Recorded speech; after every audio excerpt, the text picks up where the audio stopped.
What if tomorrow you woke up and just like that, you had the body you've always dreamed of? Your health was on point, energy levels were high, and your confidence, through the roof. Completely Possible Fitness wants you to know that it's possible to change your life and make your dreams come true. We specialize in weight loss, muscle building, functional training, group exercise, and nutritional advice. Don't let another day go by not having exactly what you want. Contact Copo Fit and let us help transform your life. Copo Fit is on all social media, or you can email us at copofit@gmail.com. That's COPOFIT@gmail.com. Do you love drama as much as I do? Plot shifts and heart-pounding turns will keep you enthralled in the new book, Soiled Sheets by Phoenix Ash. Dana and Marshall are drawn to each other, but their flame has a tendency to burn and splinter all that once mattered, quite possibly even each other. Will they make it through the debris or become part of the ruins? Find out when you purchase your copy of Soiled Sheets by Phoenix Ash, now available via Amazon Books and all Kindle devices, and it's free with Kindle Unlimited. Ladies and gentlemen, let's go. Where Brooklyn at? Where Brooklyn at? Where Brooklyn at? Well, actually, I live in Delaware now, so does that make me a Delawarean? Sing it, girl. You know, Beyonce is my friend in my head. Jay my people sometimes, too. Yeah. I mean, like, be true, man. You know, when I was a kid, I had an imaginary enemy. Like, does that make me crazy? Life as P, presented by Say What Radio. Hello, hello, hello. This is Life is P, and I'm your host, Phoenix Ash. I thank you for joining me. If this is your first time, welcome. I appreciate you. I appreciate whatever social media platform you found me on. I appreciate whoever recommended this podcast, or if you just saw it on Facebook and said, hey, what's that? I appreciate you. If you are a repeat listener, thank you for choosing me every single time. I appreciate that.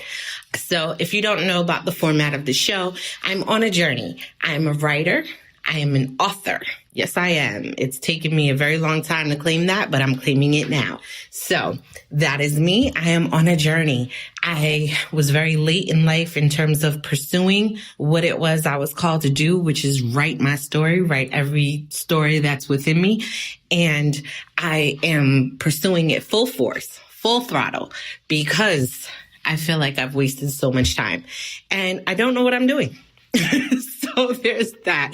I have 5 books that I've self-published within the past year, and they've all been learning experiences for me. They've been great. People have been incredibly supportive. I feel like I did pretty good. The books are pretty good. So if you want to check them out, they're all available on Amazon under the writer name Phoenix Ash. I have 2 novels, In Her Makeup, as well as Soiled Sheets. They're both available on Amazon and Kindle. I have Long Neck Bottles, which is a book that is nonfiction, and it's kind of about the beginnings of my journey, me choosing to leave corporate for a time in order to pursue my writing career. And it talks about the things that we pour into ourselves and the things we need to pour into ourselves in order to assist ourselves with following our dreams. So if that's something that you're truly interested in, I would say pick up Long Neck Bottles on either Amazon, Kindle, or Audible. You can listen to me. Don't you love that? Anyway, oftentimes I talk about the themes that have been relevant in my life recently, either through conversation, through events, or just thought patterns. And this week, what I'm really thinking about is our stress levels and false stress, what it is to stress over things that truly aren't as big as we think they are in the moment. So recently I received some news, or my family received some news, where someone who was very dear to us received a diagnosis that wasn't too favorable, and it could have rocked us. And not to say that it didn't move us. It definitely moved us, and it's moving us because, things are still going on and there's treatment that needs to be had and so forth. But we might have been rocked. Maybe we were rocked, but we haven't been taken out. We weren't knocked down. And I think it's truly because we are a family of people who are constantly trying to pursue that joy that we know we're meant to have. And so we're doing things and we're progressing individually in our lives. We're progressing and we're doing things that pours that joy into us, that fulfills our soul. So for me, it is pursuing a career in writing, and it's, finally having my daughter and working on my marriage and so forth. And I'm constantly working on my relationships with other people where I fail and where I need to let go. And there are other people in my family who, have pursued love or pursued career changes and finally getting to where they want to be. And I think because we are pursuing those things, we've poured so much joy into our souls that we've strengthened our backs. And I've talked about strengthening your back before, where I feel as though if you pursue the life you would love, and you do the things that you enjoy, you equip yourself to fight life's battles. Because if you are already miserable and misery strikes, it is very difficult to stop yourself from crumbling. It's very difficult to stop yourself from having a meltdown, from feeling hopeless, from feeling as though all is lost. So if you are filled with joy, it is very difficult to stop you from seeing the possibilities of favorable outcomes. It just sort of translates. I don't know why it makes sense, but it does. When you are pouring goodness into yourself, that when negative things or seemingly negative things happen, or challenging things rather, when challenges occur, you see the possibilities that allow you to overcome. And because we are a family who is trying to search for joy, when we received this news, we all were hurt. Did it bring tears? Yes. Did it bring fear? Yes. Did it bring memories of things that could have possibly been compared to this? Yes. And at first your thinking starts to go back to those years ago, and you say, this is my frame of reference and this is the information I have, and those outcomes were not favorable. And so, oh my God, and you panic. But if you just take a moment to take your emotions out of it and you look at the logic, and we can only do this because we have joy and positivity and hope and the positive outlook that we've overcome some other stuff. So overcoming is definitely possible. When you start to think like that and you look at the information, you say, well, first of all, the thing that my fear is trying to latch onto is out of context. The thing that my fear is trying to latch onto is some event or events that happened quite a number of years ago. And it's in relative to a different diagnosis or different diagnoses or whatever, because there's several of them. So how is that relevant? It's kind of out of context because treatment is different, research is different, medical technology, medical know-how, all of that is different. So it's out of context. It doesn't make sense. So I can't let my fear latch on to those things of old because that's not my current situation. It is not. But what is my current situation is overcoming. And what is my current situation is joy. So I have those things to look forward to. So I believe that this too shall pass, and this is a bump in the road and not necessarily a redesign of the road. So I say to you, pour your joy, pour yourself a tall glass of it. All the things that you would love to pursue. Oh, that would be nice. Think about ways that you can pursue those things. Think about ways that you can incorporate those things into your life for real. Because when you have them, there is a fulfillment that allows you to have a positive outlook on the rest of your life. And we need that because life will issue its blows. There's no way around it. There will be blows that life issues, and I want you to be strong enough to handle them. I don't want them to wipe you out.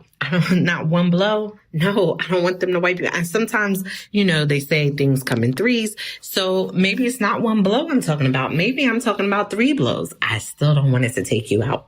Just like I don't want it to take me out. And so that was one of the reasons why I pursued a writing career, because I had received quite a few blows. If you've ever heard me talk about my daughter, she's 3 years old, but she's the first of 8 children to survive. I've had blows. Okay, I lost 3 children the year before I had her. I had a set of twin girls and my son. It was just like, am I just going to sit around and soak and constantly do this to grow my family? And then when I do get the chance to grow my family, like, what am I going to feed them? What am I going to feed their spirit? What am I going to feed their soul? What am I teaching them? What am I showing them? So all these things that I think are going to come into fruition, there's some other things besides that I need to come into fruition. Some things I have control over. The things I have control over, let me go work for those things. Let me go pour my talents, my skills, my life, my love into those things. Fulfill myself. And then if I never get the chance, at least I still have love and joy within me. It didn't rob me of all the love and joy that I'm meant to live out for the rest of my days. And, by the grace of God, I did get the chance to become a mom.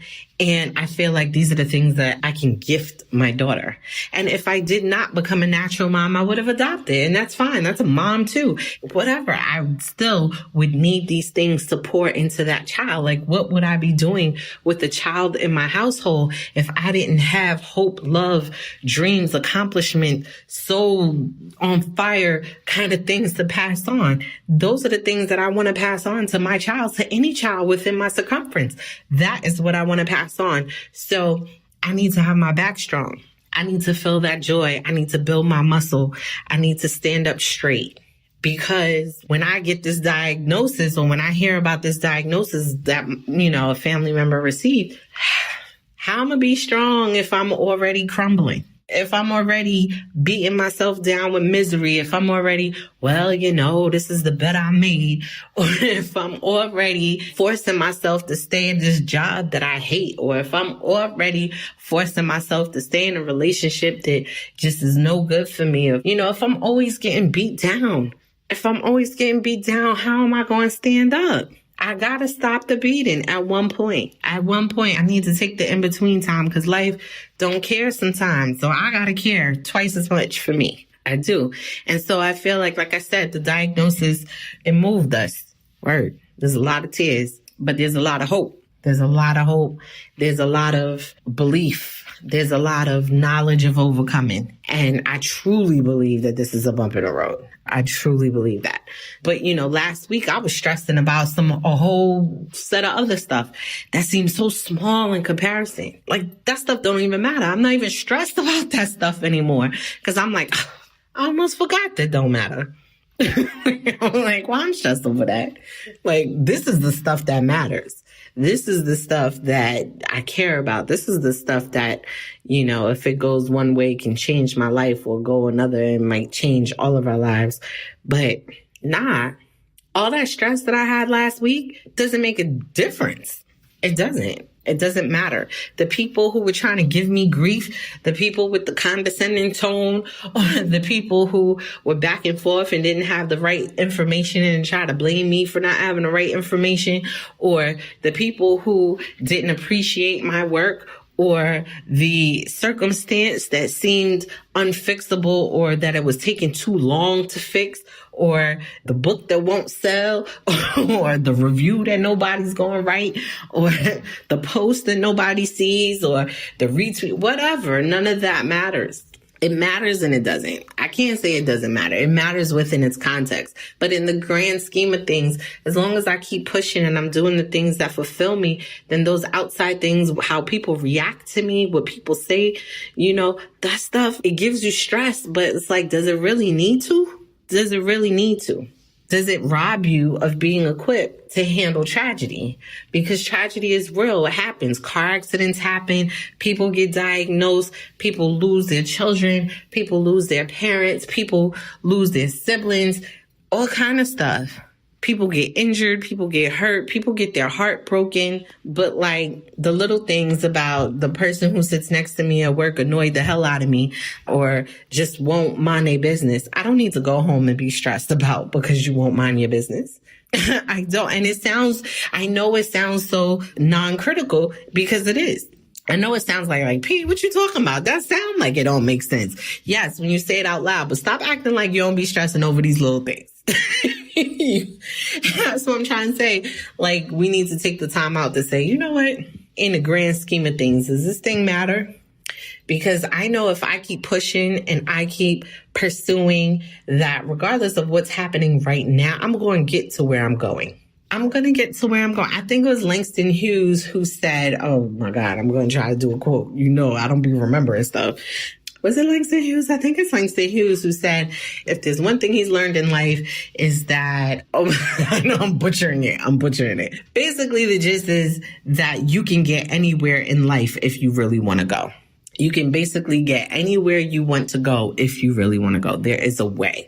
And that's basically the gist of it. Look it up, Google it. I know it's so bad. I should have been prepared. I didn't think I was going to talk about that.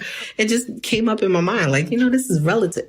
But yeah, if I keep pushing and I keep pursuing and I do the work and I let my blessings know where to find me, I'm that beacon because my blessings see me doing the work. So they see the light within me and they find me. I'm going to get to where it is that I'm aiming to go. And I may even get further than that. Or I may take a detour, but the detour is going to be for the better. And I'm always aiming for the better. So that's still me getting to where I'm aiming to go. So I can't get bogged down with these little moments of irritation. I can't get bogged down in despair. That's basically the point. If you get bogged down in despair with the everyday, how do you handle the major tragedies? How do you not crumble? How do you not break your back trying to stay alive when you are living in misery? When things bigger than you take over and issue you the kinds of blows that you really have to weigh out what survival looks like. How do you even have the mental capacity to logically think through what it is that you need to do if you are already living in misery? If you are already in an abusive relationship or in a relationship where your boss does not value you or where your kids is acting crazy and you afraid of your own children in your own home, or if you have dreams of doing something or being someone and you just sulk every day because your life didn't turn out the way that you planned it to, but you're not doing anything to turn it around or pivot in another direction.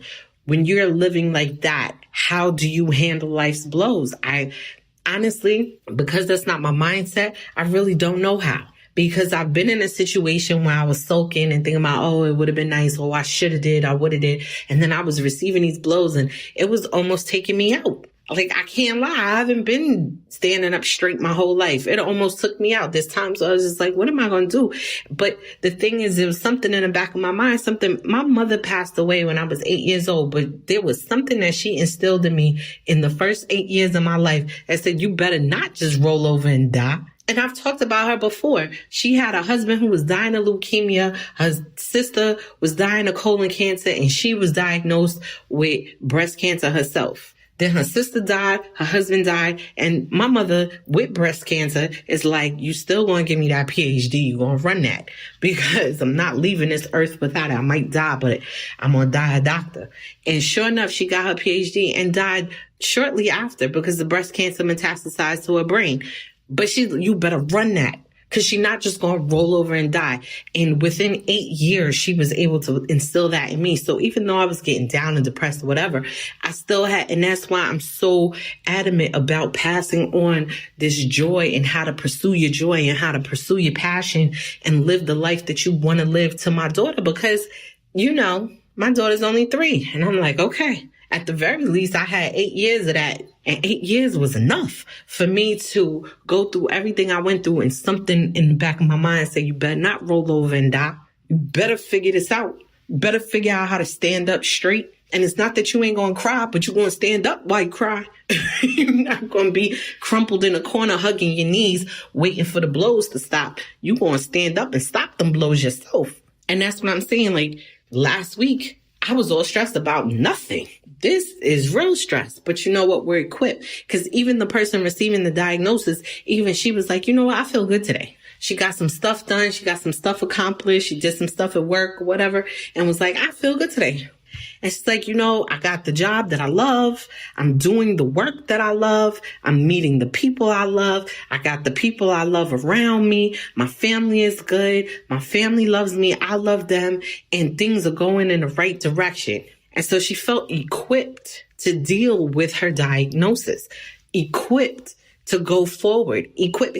Is she afraid? Yes, she's afraid. She gonna go forward anyway. Do she cry? Yes, she cries. She ain't gonna cry every second though, because she got some stuff to do.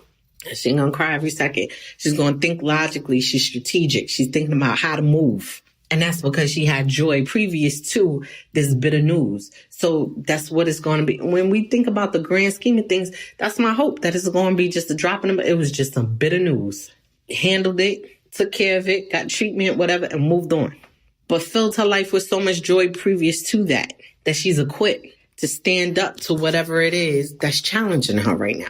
And that's what I'm saying for us. That's what we do. Fill yourself with so much joy that when the challenge comes, you're like, all right, I got you. And not to say don't stress about little things. Yeah, it is to say don't stress about little things, but it's not to say that it's impossible stress. I'm not going to sit here and act like I don't stress about little things. I just told you I stressed about little things all last week. I didn't even know they was little things until I thought about this big thing and was like, oh, wait, that was a little thing. Why I even care? I don't know. But sometimes, we got to take a second. I'm just saying, like, you don't want to get caught up in that, because I almost got caught up in that. I almost started living that life in that stress. And this is what it is. I almost forgot. Didn't I take a whole year off from corporate to get my mind right, to get out of this loop of being stressed over something that, like, is not even my dream. It's not even my passion. The person sitting next to me at work, I don't even know if I'm going to know you next year.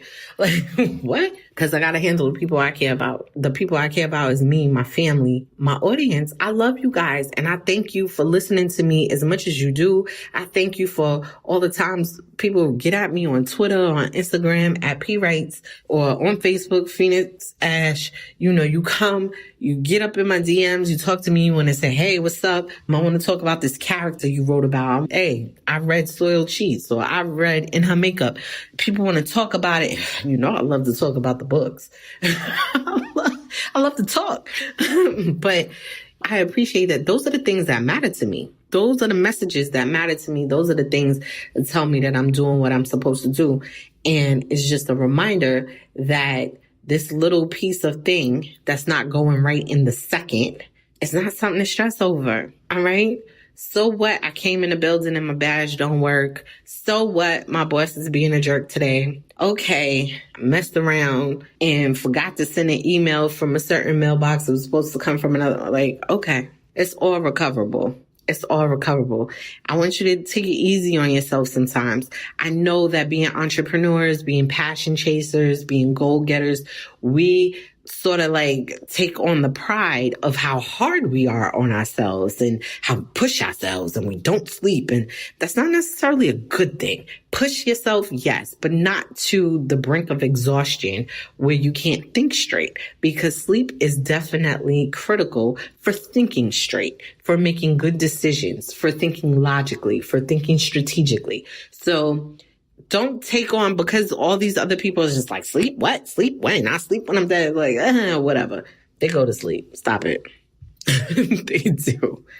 They do. Or they have different regimens. What's good for one is not necessarily good for the other. But don't be so hard on yourself, or don't be so hard on your situation. Sometimes you got to step back and say, is this even the life that I want to live? Because if it's not, let me put that same energy into pursuing the life that I want to live. And that's basically my point. Pursue the life you want to live so that you can fill yourself with joy, so that you can be equipped for monumental moments that may cause a shift. Anyway, I thank you for listening to me.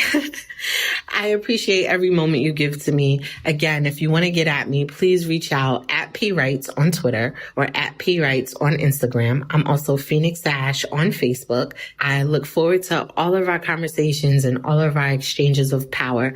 Until next time, peace.